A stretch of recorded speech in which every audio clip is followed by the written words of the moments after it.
daylight to all.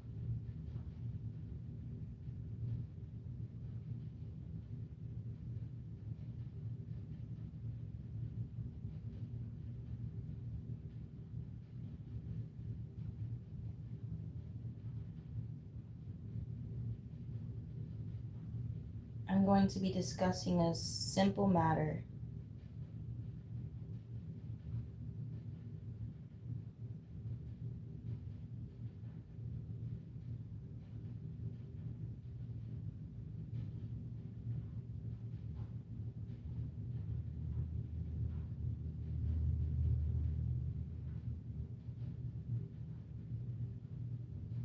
When people show you who they are,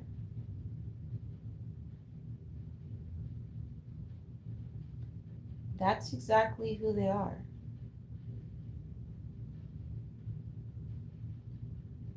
Let me explain.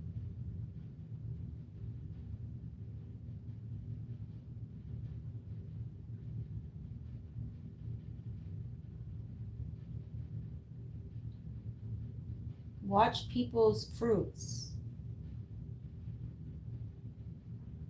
actions,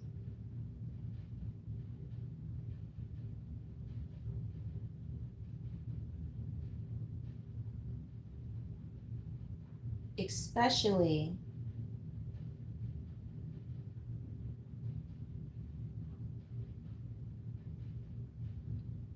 when they're low.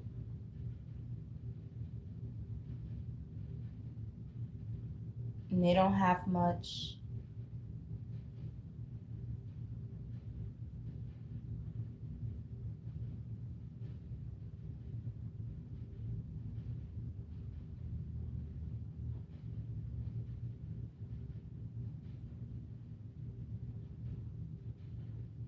You know why? Because that's exactly who they are.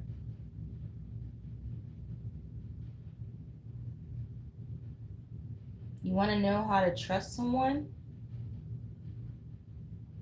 You want to know if you can trust someone? Look at their fruits when they're low or in a lowly place in their life.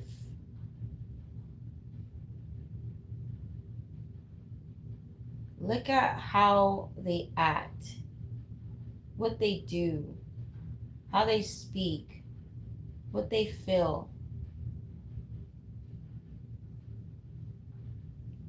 That's exactly who they are.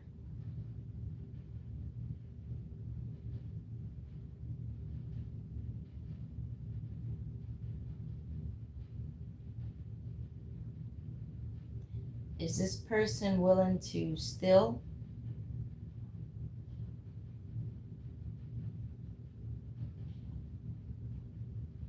Or is this person still giving with nothing? With the least that they have, what they have left? That tells you everything about a person, the root of them. Not who they could be, not the hats they can put on. No.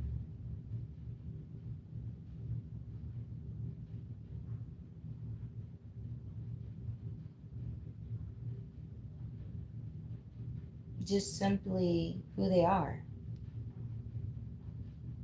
You know, the type of thing that you want to know before you sleep with someone, lay next to someone, invite someone over into your home, go on trips with that someone. The things you want to know, the true things.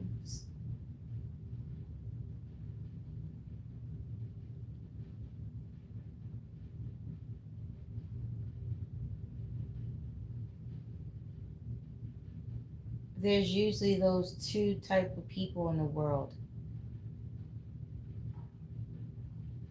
Usually it may be hard to see because a lot of people are busybodies. Rightfully so. They have to make their money. They don't want to be in a position. They don't want to be low. And no one wants to,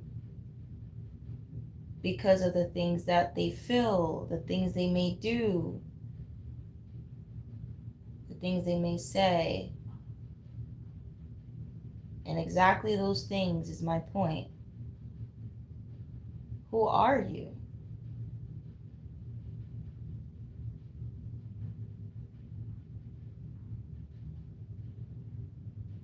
But people will never really ever get the chance to see that sort of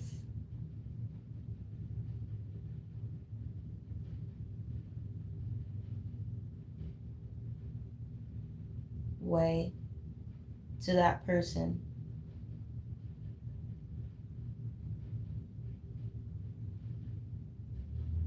See truly their heart,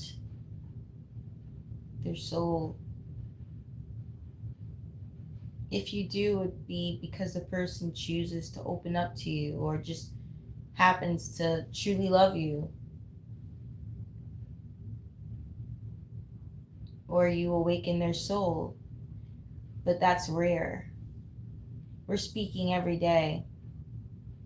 Every day, just seeing these people, speaking with these people, working beside these people, but never really can know them.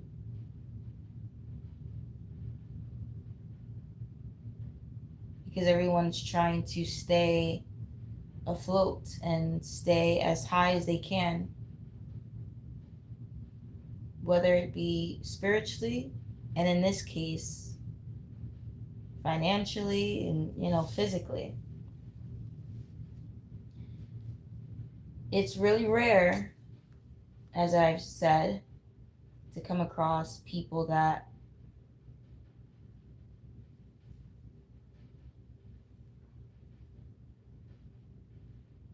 have a heart and a soul that is pure, truly pure. You can say that every heart is pure, but there's levels to it. You can say that every heart is made to be pure. But what is the purest of hearts? What does that look like? What does that sound like? What does that feel like?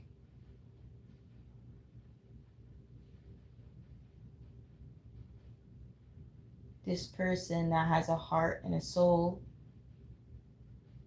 has nothing, has least, doesn't have much, has enough for themselves to eat, barely has that.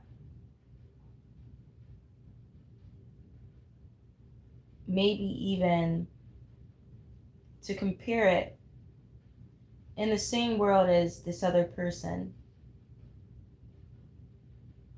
spiritually being attacked. So everything feels heavy as well.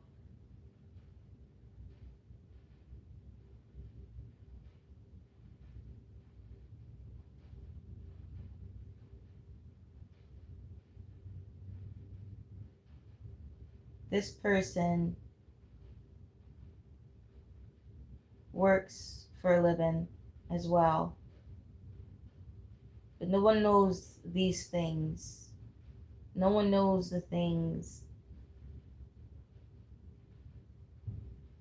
that are not spoken.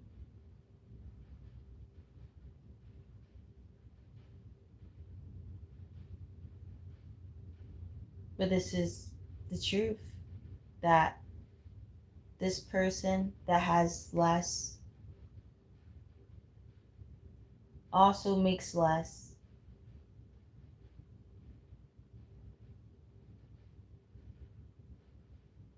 Than that other person that works as well, makes more.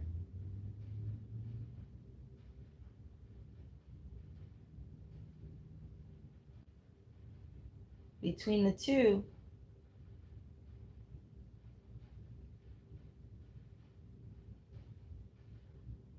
they both work for a living.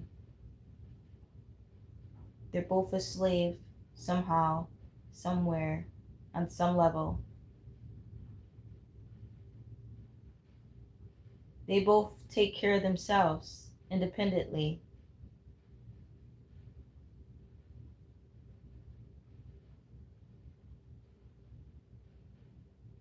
They're both single, no children. One makes more money. One has savings.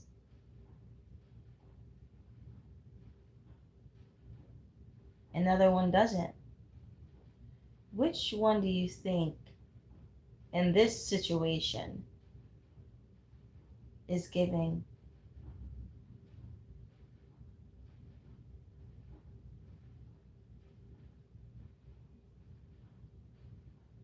Is it the person that has less? The one that makes less money? The one that has barely any savings? Or is it the one that makes more money and the one that has a lot of savings? In this case, the one that gives, the one that has the purest soul, is the one that has least but gives the most. The one that has no savings, barely anything in the bank. Because for whatever reasons, personally, whether they choose to take time off regularly, make it a priority themselves to feed them spirit, to feed themselves, to build themselves up, to rejuvenize and regenerate in a natural state rather than taking supplements and going outside of themselves, confiding in other things. No, they just choose to spend it in their sanctuary. So that requires time away, sacrifice, less time of that sort of labor.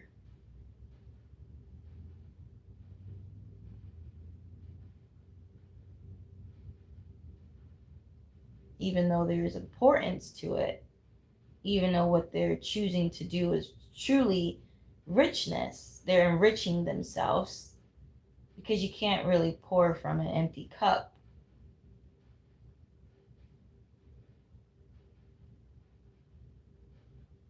But,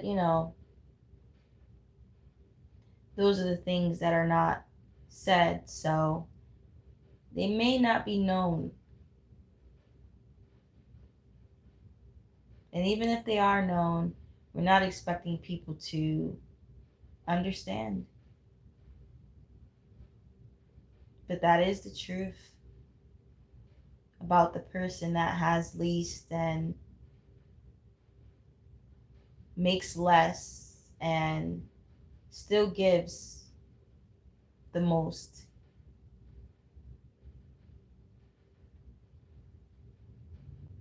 Versus the person that does work, is a busybody,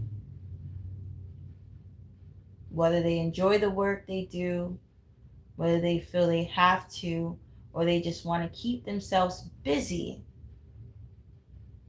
They're always at work. They also make more, not just because they work all the time, because that helps to make more, but because they actually make more money. They have a higher wage. So all these little things to show you that this person makes more. Whether they would have worked every day or not, they still make more than the other person that gives more. So this person works more. This person makes more, but this person gives the least. This person doesn't give at all. And you start to magnify that person. You draw a bit closer to them. Who is this person with this position and this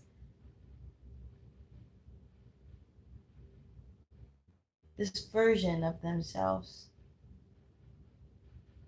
What do they sound like? What do they feel like? How do they act? You also notice that when you do draw closer to this person that works more, makes more, but gives the least, gives nothing,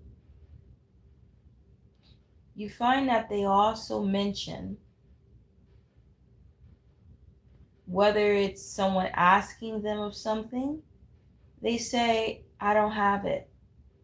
You also notice that they themselves have actually been the one to ask people of things. When you would think logically that this person would not need for nothing because they make more, they work more, they don't give. If people ask for something, they say they don't have it. But here's the gag. If you thought this person wouldn't ask anything of anyone, because why would they logically? They do. Would you believe that? That theory will exist in this world. You see, I would never believe it. I would have to see it. Well, your eyes have bear witnessed. We have no choice. Look to the people and see what they do. This world is twisted and upside down. All the things that you thought you'd be wrong.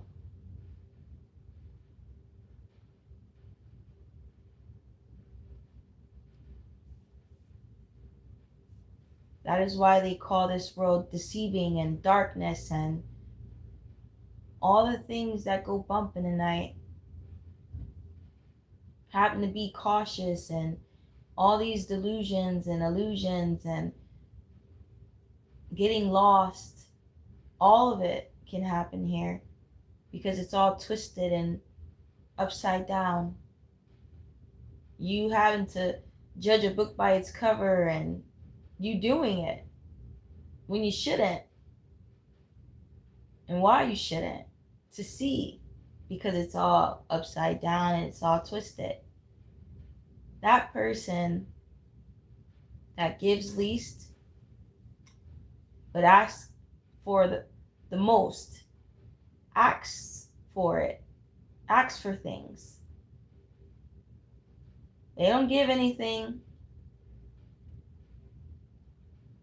but they have it.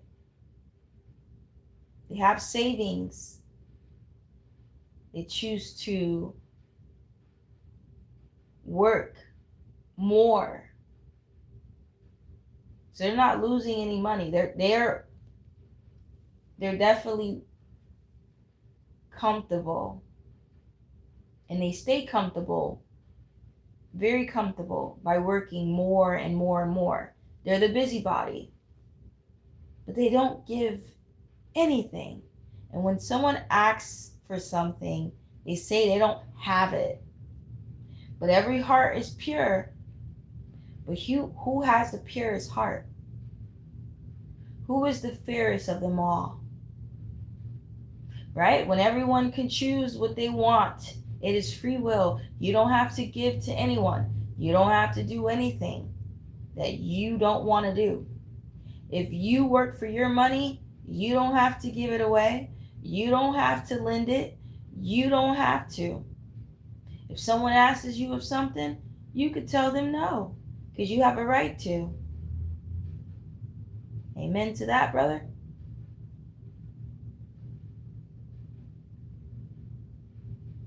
So let's get that out the way. We understand free will, just like most people would say, I work for this money.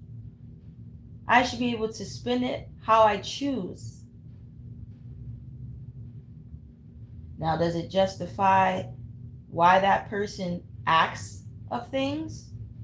Why that person still feels the need to ask others for things that they have, the things that they can get for themselves because they have it, they have this money, they worked for it, they put in the hours for it? Does it justify that? Maybe not. But again, they're still choosing, right? They're choosing to ask people of things even though them themselves would not give to the same people that are given to them. Even though they have it, they still will ask. They still will expect people to give them things. Is that justifiable? Maybe not. But they still have a choice to be that way, do those things, feel that way. When you magnify it and you see, what type of person is this? What kind of heart do they have? Who is the purest? When there are two different type of people in the world. And yeah, there is the in-betweeners, right? The ones that maybe give sometimes and don't want to give, and this and that, and boom, boom, boom. But we don't have time for them. We don't have time for someone that wants to give sometimes and flip-floppy. We're talking about the purest, where if you could give, you would just give. It's not a sometimes thing. If you could give all of that you have, you would. Because really, that person in their heart knows they don't need anything. Like if they could trade this up to just be free and maybe have wings to just fly away, well, you can have all these things. You can have the house, you can have the car, you can have the possessions, you can have the money. Just let me fly away and be free. They would trade all of this. You can have it.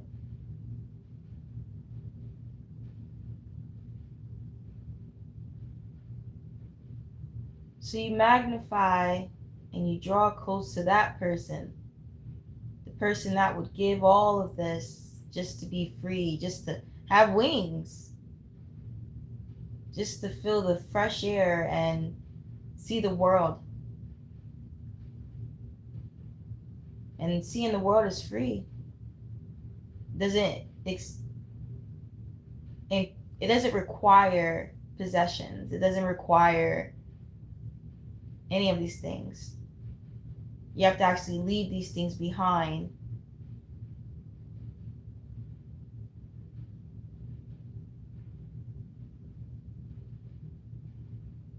to go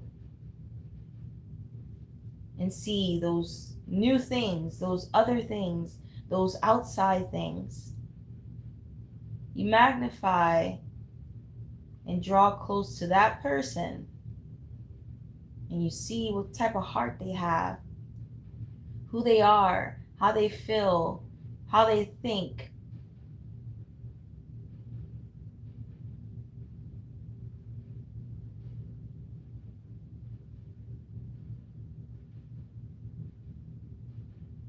There's this thing that pops out. It thumps their heart. When everyone has a heart, that it stands out. That's the first thing you notice. You say, who is this person? All I'm seeing is a heart. A big one. It's thumping.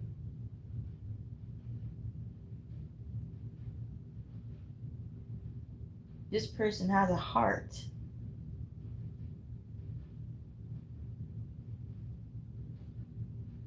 That's what I'm reading off of them. That's all that I see before anything. Their fruit is allowing me to see those things. Before I see who they are, see the gender, see the color of the skin, see anything on the surface, I say, wow, this is one heck of a person, one heck of a soul. This soul is genuine. This soul is sincere. They don't have to be intentional. They just are. They're pure. And then to find out now what this person has, and then you find out they don't have much. Okay, so you look into their bank account and you see, oh, you only have $2,000.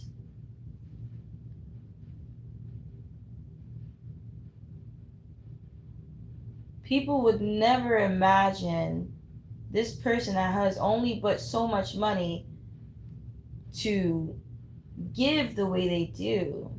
Why are you giving $1 to this homeless person? Why are you giving $1 to this child? Why are you giving $1 to someone every time someone asks you of something?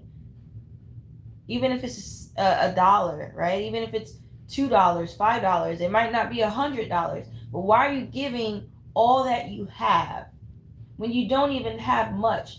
And aren't you independent? This is what they're not just thinking, they're knowing this. You're independent. You may be a woman, you may be vulnerable, you may be black, you may be green, you may be red. All these things that are significant in this world, that you're judged by,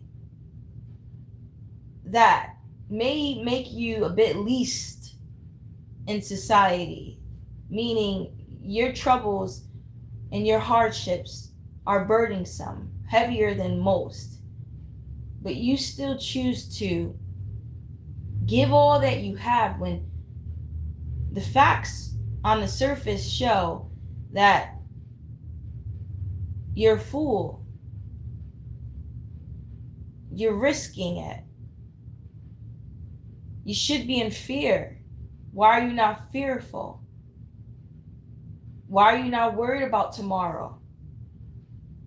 Why are you not trying to keep and hold on to all your possessions and all that you have? Rightfully so, though. Like, they're thinking and knowing that if anyone has a right to hold on to all that they have and be selfish in that way, it really would be selfless to yourself, because on paper, they feel you need it. They feel that you need to keep all those things because you don't have much. And like they say, why are you pouring into other people's cups when you barely have anything in your own?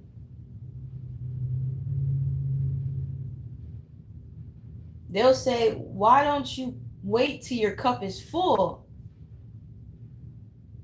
When, again, rightfully so, wouldn't that make sense? But this person that has this pure heart, the purest, that's what makes it the purest. They can't help it. That's what keeps them in this state of purity, because there's the in-betweens. There's the ones that will give when they have it, rightfully so. But when they don't have it, they don't have it, right? I can't pour from an empty cup. I gotta wait till my cup is full again. I gotta get some money, bro. But I got you next time. Right? They won't even give them a cent. No. I got an empty cup right now. You know, and that person asks for, okay, maybe a dime, not a nickel. They said, no. I have an empty cup. Those are the in-betweeners. Where is the purest of heart? And what does that look like? And how does that feel? And how does that become? How is that? How is it? If they don't have a dollar, they will give a cent. If their cup is half empty, they still know they have something to give.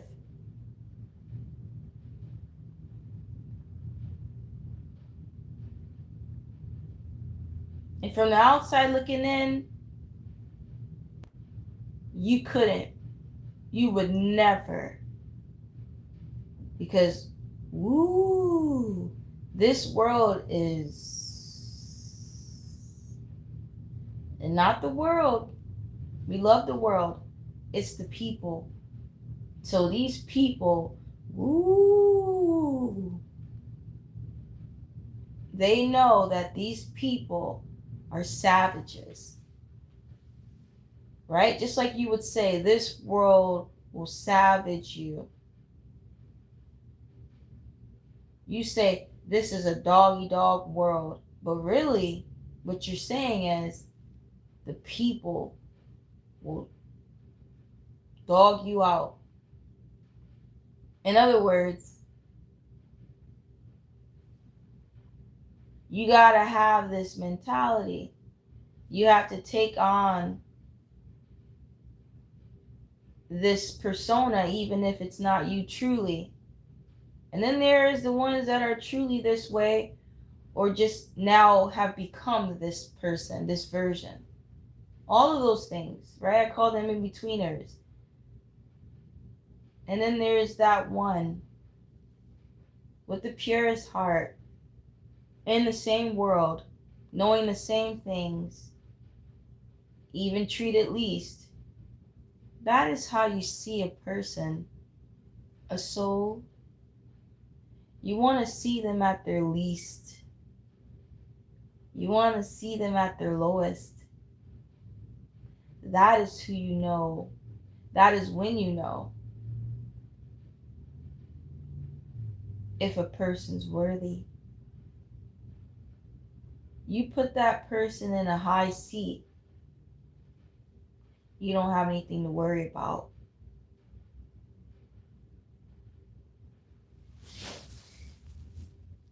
And that's just real. And it's that simple. And I'll leave it there.